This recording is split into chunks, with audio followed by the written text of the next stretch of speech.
Vorrei ringraziare il generale Chandra, il generale Cardinale e anche il generale Battaglia per questa opportunità. Dovete scusarmi perché io conto parlare in inglese e anche devo chiedere scusa perché il briefing è un po' generico, ma i commenti e la ricerca e opinioni mie non sono generici. Can everybody, if you have any problems understanding me in the back, let me know. So my name is Horace Davis. I'm the Director for Business Development for Boeing here in Italy. I've got Southern Europe, so Italy, Spain, Portugal, and Greece for the Boeing defense portfolio. I'm originally from Alabama, so I don't have my license to hunt drones yet. But I do believe as soon as somebody finds a recipe for how to cook them, the licenses will take off. So we're going to get started. The presentation is going to just be in the framework of our product line to show you where we're at and where we're going, but I'm going to talk around that. So just to show you the importance, we've got a business unit that's been consolidated for UAS programs. As we start to talk about the future, I think it's important we look at where we've been. So the first thing is to think about just the aerospace industry and aviation. Leonardo da Vinci first had the concept of manned flight in the 14th century. December 17, 1903, the Wright brothers invent the airplane. Then in 1911, it was an Italian Air Force unit, Italian Army Aviation Unit, did the first manned attack in the Italo-Turkish War. And I think you were also the second ones in air-to-air combat in 1915. So there's a lot of heritage in this room. We tend to think of UAVs in a modern sense, but I briefed last year on the history of vertical lift, or on vertical lift in the future. It's amazing how much we reinvent the wheel. So at the same time that manned flight started in 1903, Nikola Tesla was already thinking about large-scale manned flight in 1915. The United States military started providing research and development funds in 1917. And European and Western armies were already starting to use drones for targets back before the Second World War. The first true drone was in World War II from the Germans. Actually had a bomb they dropped and the pilot could steer it on target. That was World War II. If you think about where we're at now, we tend to think of Predator and Reaper in Afghanistan, but really the first true drone strikes as we know them were done by the Israelis in 1981 in Angola and 1982 in Lebanon. And then you jump forward into the first Gulf War, and then we're here in the present tense. And of course, we've jumped beyond drone strikes to now real estate agents and paparazzi are using drones as well, which I think is probably more deadly.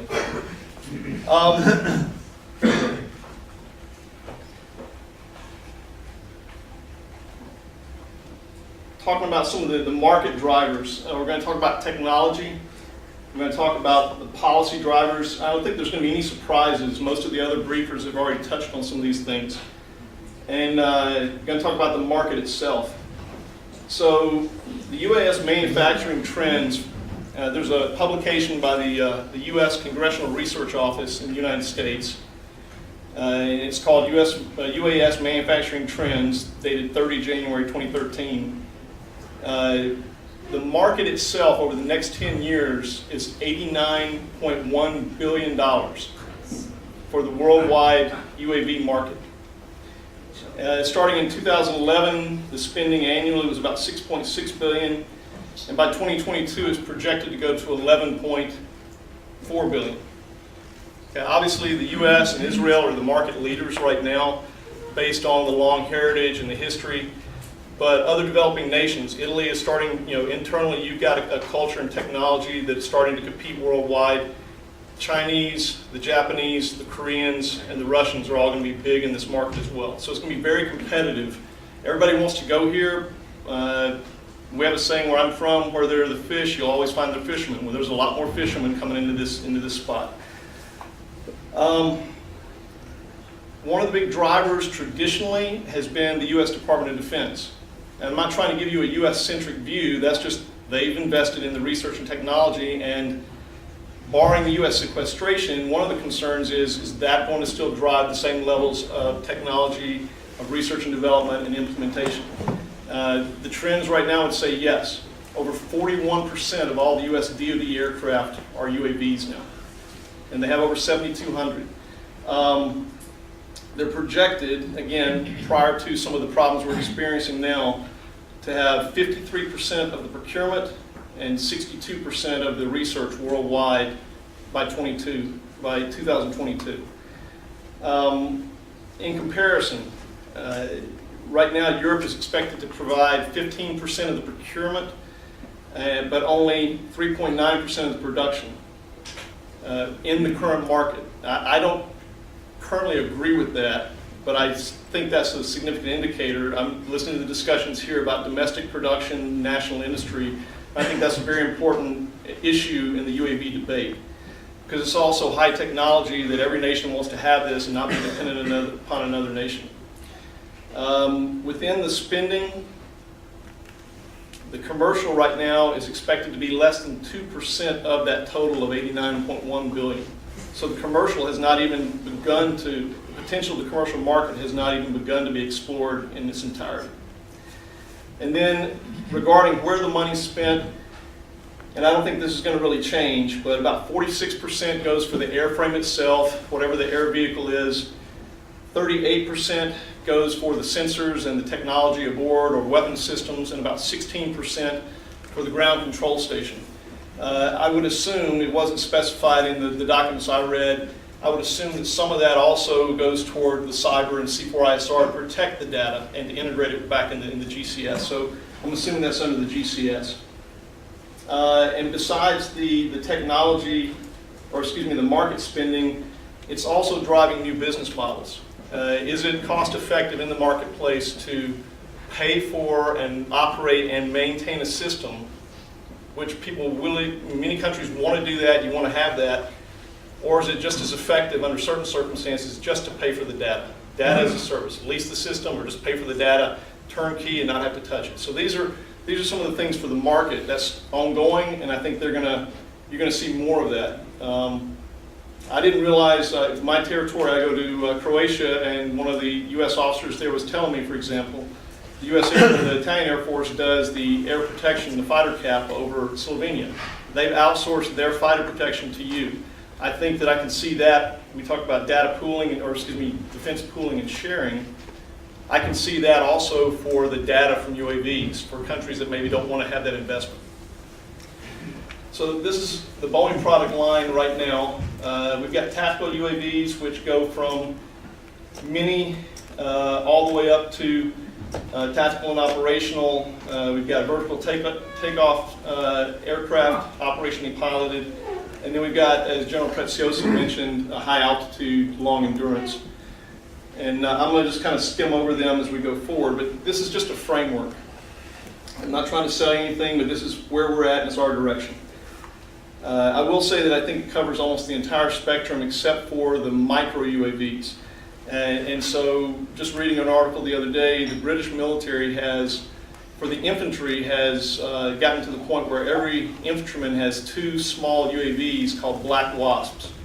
So they can expand their situational awareness in ways that I never could think of when I was, carrying a pack and I was in Iraq or I was in Panama the first time. And that's every soldier. So it's not at the division or the corps or the national asset level. They're ubiquitous. They are everywhere now. Okay. The trends I think you're going to see, and hopefully our product line shows a little of it, is families of integrated systems, common command and control, and I think that the cyber and the data assurance piece that's integral in all of these. It's not stated, but it is taken into account on all of them. Scan Eagle is the first one at a tactical level, and on first glance, there's nothing fancy about this. It's a small platform. A lot of people can build the aircraft, but this aircraft was never a program of record. It was made for operational commanders. So you've got composite fibers, or excuse me, composite materials. It's modular. Every piece, including the wingtip, serves a purpose and can come off. Engine itself, heavy fuels, which in a maritime environment, which we sell, is one less consideration for a commander to worry about different types of fuels. Now we're working on hydrogen fuels. There are over 750,000 combat flight hours on this aircraft in Afghanistan and Iraq. And we continue to put money into the airframe itself. And I think that's the norm for the industry. We're going to build it lighter. We're going to try to get more endurance. We're going to try to make it more modular. You'll see that as I go through this, though, it's not as modular as it needs to be. Some of the things that to increase the endurance or increase the effectiveness takes you into the next one, which would be Night Eagle. As we got the platforms up and running, you have electro-optical sensors. Then you have IR sensors for infrared and thermal. Well, now the technology is moving to electro-optical sensors with resolutions that were unheard of 5 years ago. It's moving to mid-wave IR, where you truly have continuous operations. A Scan Eagle, as good as it is, if it goes out with an EO camera, you have to bring it in, you have to change out in about 15 minutes to put an IR camera on it. And that gives it 20-something hours of endurance, but that's not the true endurance when you figure you have to bring it in. With a mid-wave IR camera on it, now you can leave an aircraft out for 15 hours, and it can see through almost anything, and you never have to bring it back. And that's just an example of the sensor technology as it's evolved. Let's see. Then you get into a little bit larger, more of an operational size, and integrator for us. You can't really see it, but the bay, from the big turret on the front all the way back to the back, is one bay. And so now we're moving for ease of integration. Just like you have USB ports on your computer, we're trying to make it so that any sensor can be integrated.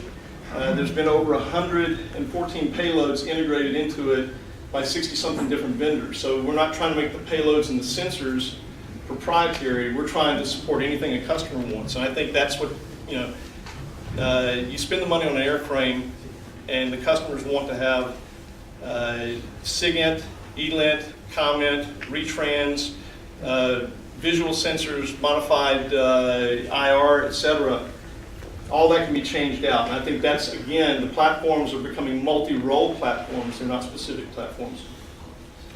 Again, a family of systems, so we are trying to make this integrated with the Scan Eagle. In dimensions, this is about twice the size, but it can actually carry a Scan Eagle in the bay, roughly. Jump forward into another leap. So we've already proven, and most people have already proven, you can launch aircraft from the land, and a lot of people can do it from the sea. Now we're taking it into another dimension and trying to launch from the air, and from ships, and from submarines, and try to recover. And I think that's where the industry is going to go as well, to try to come up with new ways. We talk about being able to fly and hand off. I forget the term, sir. What do you call it? Split. Split operation. Same thing. Everything is hub and spoke. You can launch from one platform, hand off to another, and then recover with a third one. And so this is another one of the things we're doing right now. And it's all modular. Just a good example of that is for the P-8 anti-submarine aircraft, we've got specific UAVs that we're now developing. Again, some of these are very mature, like Scan Eagle. Some of these are emerging, like the Dominator. And some of them are kind of in between, like the Integrator. Then you get into taking advantage of a customer's existing infrastructure. Because right now, we're all under austere environments. So we can take an AH-6 or the McDonnell Douglas 500 and can refurbish it and make that an unmanned vehicle. And we've already done this. We've tested it in a maritime environment with the French Navy. But you've got payloads of 2,400 pounds. It can be armed. It's things that you can't normally do with some of the other UAVs. And I think this is a good hybrid example of mitigating risk. Number one, that space in the littoral sea space where you may not want to have, you can't have a UAV under the current rules and regulations we have, you can put a pilot in there. You can use a pilot for certification. But when you're out at sea, or if you've got the opportunity in a combat environment, you can operate it as a total unmanned vehicle with a fairly significant payload. And I know that we're not the only company. I'm going to talk to Andrea Nativi from Augusta. I know that there are other companies looking at the same kinds of technologies. So this is the one I thought that General Preziosa had stolen my brief, but the high altitude, long endurance. So Phantom Eye is a good example. Phantom Eye, right now, the prototype has a wingspan, and I'll show it to you in a second, of about 150 feet, so almost 30 meters. But we're now moving not just from airspace, we're moving up into the stratosphere. And we're moving the payloads of projected, it says 2,500, but I think that we're actually hoping to get up to 4,000 pounds of payload. Endurance is 7 to 10 days right now. I think the target is 10 days to 2 weeks eventual target. Hydrogen fuel, since it's the most efficient and the lightest, and I think this is where the technology is going. And then, with something like this, except for the transit times through the lower airspace, you avoid a lot of the rules and regulations that everybody else has. And it's also much harder to, it's not stealthy per se, but it's much harder to attack. So this is some of the technology. I think the major, what I'll do is show the video now. Yeah.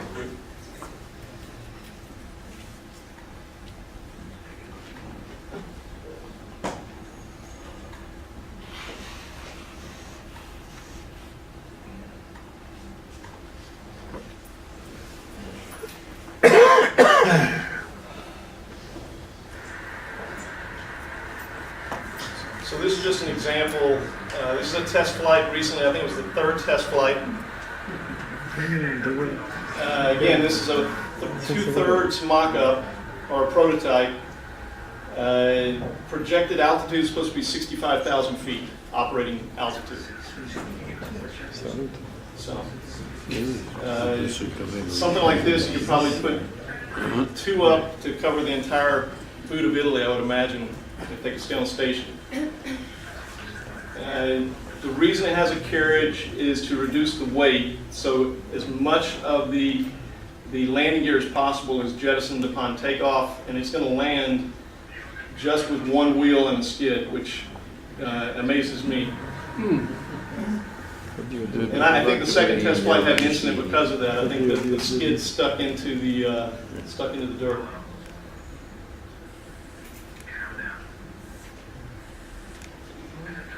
Okay. So going back to the presentation. Te l'ho fatto vedere quando si è appoggiato, si è spezzata la mano. No, scherzo. So you've got all the technology developments, the different sizes of UAVs, and I think one thing that's happening, and I'm not going to try to tell you we have a common standard, but I think that the common standards for the control of the UAVs is another place that the industry is going. How are we doing on time? Ma sotto c'è, vedi, c'è una cosa che sembra. So the common standards are not in existence yet. Every service, every country is working common standards, but the manufacturers have proprietary standards. And I think what people are starting to realize is, just like with iPhone apps, everybody wants it to talk, all those different classes and all the different models. At the end of the day, I think customers are going to want some sort of common standard to manage them and integrate them back into your decision tools. So this is some of the things we're trying to work on. And just we haven't gotten there yet. We really have 2 major different standards that we're in the process of we're trying to integrate right now.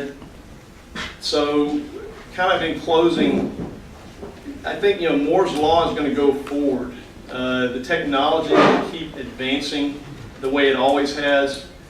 I think the things we're working on right now, so we talk about the market itself, the technology, now comes the human part of this, the policy, the governance, and just the ethics with the humans. From a civilian market standpoint, we're just barely scratching the surface for forestali, for the Guardia Costiera, for traffic patrols. I mean, there's so many uses, pipeline patrols, etc., but the rules to use the UAVs in the civilian airspace have not been established properly yet.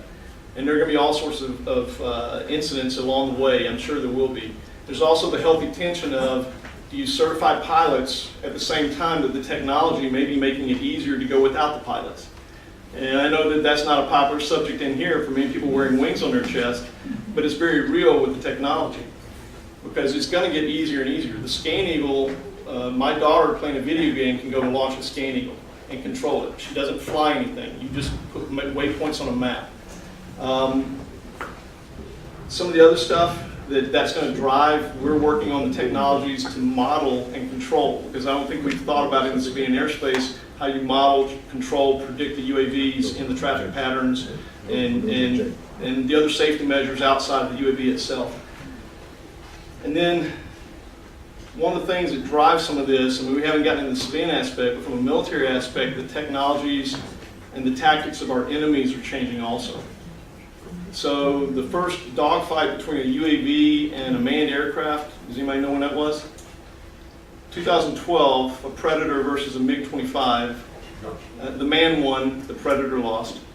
But I think it's only a matter of time until you have, we're already seeing in the designs. The designs are more stealthy. They have a lower profile. The engine noise is reduced and angled away from the targets. You'll have true stealth UAVs at some point. We already have people trying to block and jam and interfere with the signals. And I think it's only a matter of time until you have the UAVs going after each other. And so the only limiting factor in this right now is the humans. You know, the ethics of using it, how we're going to control it, and then the limits of our imagination on how we employ it in further ways rather than scratch the surface. This concludes my presentation. If there are any questions, but thank you for your time and your patience. Yes?